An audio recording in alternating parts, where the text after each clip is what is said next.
Welcome back. You are tuned in to Traders Nation. My pleasure to have with us here today book author Robin Koval. The Power of Small, Why Little Things Make All the Difference. Robin, welcome to Traders Nation. How are you today? I'm great. Thank you for having me here. You're more than welcome. With today's very big challenges, Robin, why focus on the small? Well, exactly for that reason. We've spent a lot of time thinking bigger is better. Yeah. And people telling us, don't sweat the details. But where has that actually gotten us, right? Big houses, big cars, right. Big TVs, big everything. And it's ended us up with big mortgages, big banks, big problems. And the truth is the secret to getting ourselves out of this mess is to kind of turn ourselves around and really start focusing, I like to say, on the tiny pixels instead of the big picture. Right. The details really matter. Right. You left out big government, too, by the way. Yeah, we got that as well. Yeah, boy, and it is growing bigger than ever. All right, and we, and the tendency is to say, they'll fix it for us, whoever they are. Yeah. But they won't fix it. You have to fix it. That's right. I think we have to pull up our bootstraps and fix it ourselves as American people because, as most people know, government is not the answer, and big government definitely is not the answer. And anytime the government, in my opinion, I'm going to get past this real quickly, is that every time they get involved with anything, they really mess things up in a big, big way. All right, so why does small really have a bad name? Because honestly, Robin, the wife, she loves things in small packages. Well, maybe that's where we should take our cues from. Sure, absolutely. But small gets a bad rap because, well, one, the word sounds insignificant, yeah. So that's a cultural thing. Yeah. Two, there's a lot of lingo around, like don't be a small thinker, or he's all small talk, or yeah. She always gets stuck in the weeds, and we get told. I've got an MBA. I call myself a recovering MBA. Right. But what do you get told? You have to be a big picture thinker. Right. Don't get stuck in the details.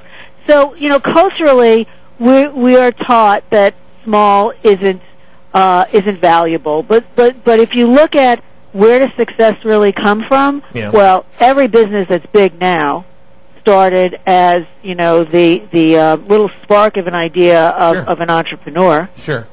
Maybe even from small talk. Because let's face it, I've seen big business come out of small talk, and you mentioned that just a second ago. Small talk is so important. I mean, we live in this age where, and it's great. I love technology. It makes all of our lives better in many ways. But we're so busy IMing and texting and Facebooking, and now we're all tweeting that our lives can't be lived in 140 characters. We have to have relationships with real people. Right. It's good to talk to the person who's sitting next to you on the airplane or standing next to you in the line of the movies. You never know what that person can do for you. And we tell a story in the book that is just so amazing, but such an illustration of this point.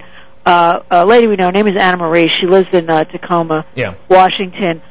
Goes to Starbucks every day, like so many of us. Right. And instead of just staring into space while she waits for her latte, she would make a little chit chat in the morning with the barista. I mean, just really idle chit chat. Right. They didn't even know each other's names. And then one day she came in, and Anna Marie looked a little down, and the barista, her name is Sandy, said, "Gee, you look down. What's the matter?" And Anna Marie said, "You don't know this, but I have kidney disease, and I've learned that no one in my family is a match for me. I need a transplant." And this woman, Sandy, who didn't even know Anna Marie's name, said, "Well, I'll get tested for you." Right. And she was a match, and they got the surgery, and it's a success. So, I mean, small talk doesn't just matter. It could actually save your life. And in that instance, without a doubt, it's actually done that. And, listen, in today's market, people are out of jobs. I mean, they're looking for work these days. How can the power of small talk, how can it help somebody today that's looking for a job?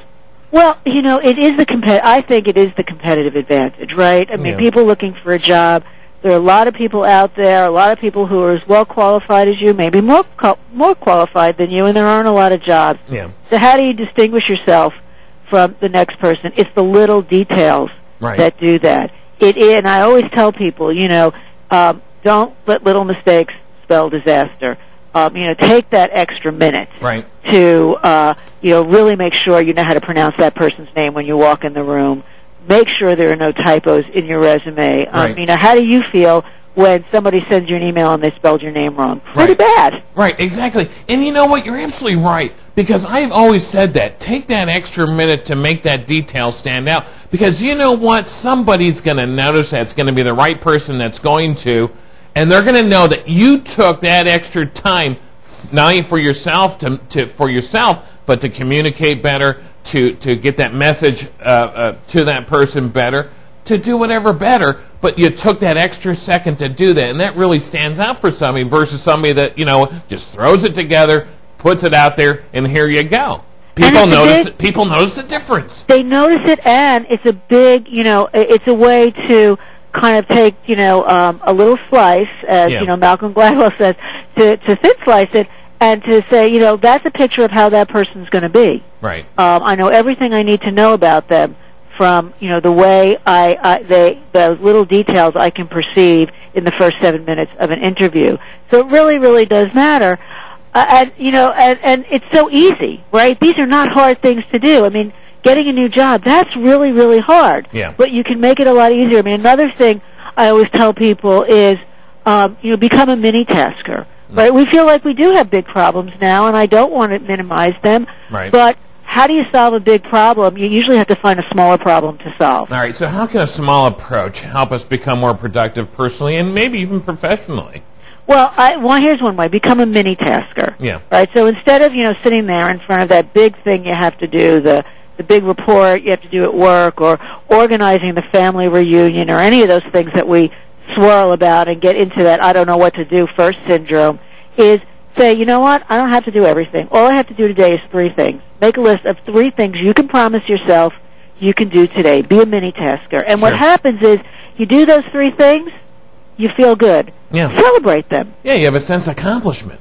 Right, you can even do it, like I do this when I exercise, right? School wants to do 45 minutes on the Stairmaster. Right. Horrible. So you have to trick your brain a little bit. So instead of setting the timer for 45 minutes, set it for 9 minutes, then 8 minutes, then 7 minutes. It sounds so silly, but every time that timer goes off, you feel good. And now you have less work to do the next time. Sure, I set it up. I say, I'm going to look at that Stairmaster for 30 minutes. And I accomplish it. I do well with that, Robin. All right. All right, now listen, where can we get a copy of The Power of Small, Why Little Things Make All the Difference? You can go to our website, thepowerofsmallbook.com. Lots of good stuff there. Read our blog, order the book, find out more about where Linda and I are speaking, my co-author, and also, of course, Amazon.com, BarnesandNoble.com, all the bookstores. We're easy to find. Yeah, wherever fine books are sold, right, Robin? You got it. All right, The Power of Small is the name of the book. Why Little Things Make All the Difference. And our co-author today, book author, Robin Koval is the name. And be sure to get a copy of The Power of Small. Absolutely a fantastic book. Plus, they're also best-selling authors of The Power of Nice. How about that? Yes, and we are also the creators of the Aflac duck. Are you really? Yes, we are. Are you the design, the creative team behind that? We are the agency that created the duck. He's going to have his 10th birthday this year. Very nice. Obviously, a very successful campaign. How did you guys come up with that quickly? Well, it's excuse me for coughing. Yeah. It's a great story. We couldn't come up with any idea. It's a tough assignment. We had who ever heard of this company? Nobody did. We couldn't remember the name ourselves. Right. AFLAC, it's an acronym. And then one of the creative folks in our agency came into my office one day, and he put his fingers over my nose, and he said, "What's the name of that company we're pitching?" Right. And I went, AFLAC. And he said, "You sound like a duck quacking," and that's my idea. That's fantastic. That's good information. A nice little tidbit that I didn't know. Yep. Now everybody knows. And I hear here on Trader's Nation, Robin Koval, co-author of The Power of Small. Get a copy of it today at your favorite bookstore. Robin, thanks for your pleasant time. My pleasure. Thank you. You're more than welcome. All right, there you have it. Get a copy today. Coming up next, I'm going to shotgun some more stocks out, plus open up the phone lines. Stay tuned. We'll be right back.